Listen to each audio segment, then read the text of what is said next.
Hello friends, welcome to wow mom kids channel.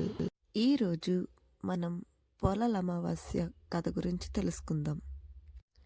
ఇది ముఖ్యంగా పిల్లల కోసం జరుపుకునే పూజ. ఈ పూజ చేయడం వలన పిల్లలు ఆయురారోగ్యాలతో సుఖంగా సంతోషంగా ఉంటారని నమ్మకం. ఈ పూజ చేసుకునే వారికి ఎంత పుణ్యం కలుగుతుందో, ఎటువంటి పూజా ఫలం దక్కుతుందో ఈ కథ వినేవారికి కూడా అంతే పూజా ఫలం దక్కుతుంది. పొలాల అమావాస్య కథ. ఒక ఊరిలో 7 అన్నదమ్ములుండిరి. వారందరికీ పెళ్ళయి భార్యలు కాపురములకు వచ్చిరి. కొంతకాలంనకు ఆ 7 తోటి కోడళ్ళు పొలాల అమావాస్య నోము నోచుకోవాలని ప్రయత్నం చేసిరి. కానీ ఆ అమావాస్య నాడు ఆఖరి ఆమె బిడ్డ చనిపోవటచే వారెవరూ నోము నోచుకొనలేదు.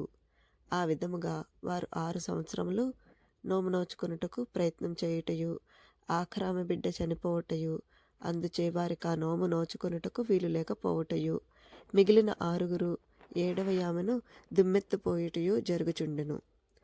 అట్లాగే 7వ ఏట కూడా వారందరూ నోము ప్రయత్నము చేసిరి. పూర్వం వలె ఆఖరి ఆమె బిడ్డ చనిపోయెను.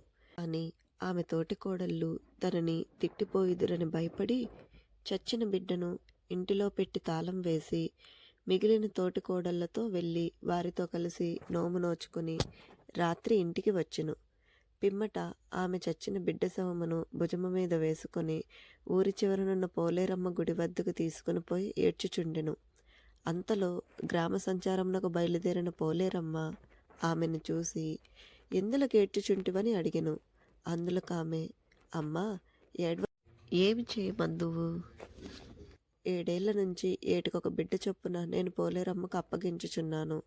ఈ బిడ్డ నేటి ఉదయముననే చనిపోయెను. కానీ ప్రతి ఏటా నా బిడ్డ చనిపోవటచే నా తోటి కోడళ్ళు నోము నోచుకొన నన్ను తిట్టుట జరుగుచుండుట చేత ఈ ఏడు నేను వారి నోము యాగుట ఇష్టపడక చచ్చిన బిడ్డను ఇంటిలో దాచి వారితో నోము నోచుకుని ఇప్పుడు శవమును తీసుకుని వచ్చితనెను.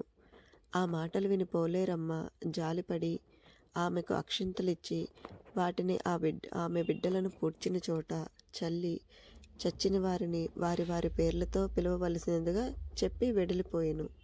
అమ్మవారు చెప్పినట్లుగానే ఆమె తన పిల్లలను పాతిన గోతుల మీద అక్షతలను చల్లి చచ్చిన వారిని వారి వారి పేర్లతో పిలువగా ఆ పిల్లలందరూ సజీవులయ్యి వెలుపలకు వచ్చిరి. అంతటా ఆమె ఆ 7 పిల్లలను వెంట పెట్టుకుని ఇంటికి వెళ్ళెను. తెల్లవారేసరికి ఆమె తోడికోడళ్ళు ఊరివారు ఆ పిల్లలను చూసి వీరు ఎక్కడి నుండి వచ్చిరి అని అడుగుగా ఆమె గత రాత్రి జరిగిన విషయములు తెలిపెను. ఆ మాటలకు అందరూ ఆశ్చర్యపడి ప్రతి సంవత్సరము పొలాల అమావాస్య నోము నోచుకొనుచు సుఖముగా ఉండిరి. మా ఇంట్లో మేం చేసే పూజా విధానం ప్రకారం ఈ పూజకి ఫోటో కానీ విగ్రహం కానీ ఏది వాడమండి. వరిదుబ్బునే అమ్మవారిగా భావించి దానికే పూజ చేస్తాము. పల్లెటూళ్ళల్లో అయితే ఈ వరిదుబ్బు చాలా ఈజీగా దొరుకుతుందండి. కానీ పట్నంలో కొంచెం కష్టం కదా. అందుకని మేము కొన్ని వడ్ల గింజలు తెచ్చుకున్నాం. వాటిని మా అత్తయ్య గారు ఇలా కుండీలో వేసి వరి చేనుగా పెంచారు. దీనిలో కొంత భాగాన్ని మేము తీసుకొని దాన్ని వరిదుబ్బుగా చేసి పూజ చేసాం. అన్ని పూజలకు లాగానే ఈ పూజకు కూడా మనం పూలు పండ్లు సమర్పిస్తాము. అవి కాకుండా కొన్ని రకాల కూరగాయలు తీసుకొని వాటిని తొక్క తీయకుండా కట్ చేసి పులుసులాగా చేసి అమ్మవారికి సమర్పిస్తాం. ఇంకా ఆర్దిని ప్రిపేర్ చేస్తాం. అలాగే గారెలు, బూరెలంటే పెసరపప్పుతో చేసిన కుడుము బూరెలు, వీటిని ప్రసాదంగా సమర్పిస్తాము. అలాగే చిన్నపిల్లలకి కట్టడం కోసమని ఒక తాడుకి పసుపు రాసి వాటికి చిన్న చిన్న పసుపు కొమ్ములు కడతాం. వాటిని చిన్నపిల్లల చేతికి కడతాము రక్షలాగా. చిన్నపిల్లలే కాదు, పెద్దవాళ్ళు కూడా కట్టుకోవచ్చండి. మన దగ్గరలో ఎవరైనా చిన్నపిల్లలు ఉంటే వాళ్ళకి కూడా ఇవ్వచ్చు. ఇక్కడ చూస్తున్నారు కదండి, ఇది ఈరోజు మేము జరుపుకున్న పొలాల అమావాస్య పూజా విధానం. మీరు కూడా ఈ పూజా విధానాన్ని చూసి ఆ పూజా ఫలాన్ని దక్కించుకుంటారని ఆశిస్తున్నాం.